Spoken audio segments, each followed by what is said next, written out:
Jeu phénomène qui affole nos enfants depuis plusieurs mois. Vous en avez peut-être déjà entendu parler. Fortnite a déjà séduit 150 millions de joueurs dans le monde, disponible gratuitement sur téléphone, ordinateur ou console.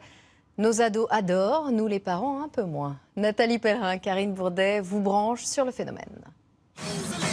Dans les magasins, les appartements, sur les Champs-Élysées ou au bord des skateparks, c'est un phénomène. Ces danses ne vous disent peut-être rien, mais elles viennent toutes d'un jeu vidéo.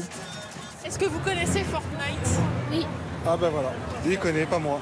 Pour moi, ça me dépasse. Vous êtes 100 sur une île et après on doit s'entretuer et il doit y avoir un seul vainqueur. Quand on tue des gens, on danse pour montrer qu'on est plus fort qu'eux et tout. Même les sportifs internationaux ont succombé au phénomène.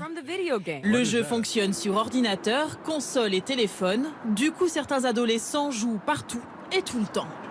À Fortnite, je joue 3 heures par jour. Fortnite, par exemple, j'y joue souvent à la bibliothèque, pas loin de chez nous, et avec les copains, on y va et on s'amuse bien. Le jeu explose des records. Jusqu'à 3,5 millions de joueurs se sont affrontés simultanément il y a quelques semaines. Alors la question s'impose, qu'est-ce qui leur plaît autant? C'est peut-être ce petit côté dessin animé, cartoon qu'on aime bien. Et surtout le côté construction où on peut s'élever. On ne le voit pas dans les autres jeux. Tu peux construire des bases, des châteaux, ce que tu veux pour te protéger des ennemis, tout ça. Ces deux amis se retrouvent régulièrement pour jouer. Tu peux venir me rire.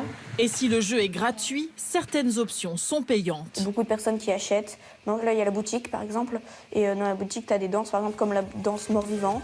Cette danse-là, par exemple, c'est quelque chose qu'on aime. Moi, j'ai payé 10 €, c'était pour avoir des personnages différents. De petites sommes, mais cumulées, elles font la fortune de l'éditeur. Elles peuvent aussi coûter très cher aux parents s'ils ne surveillent pas les achats. C'est ça.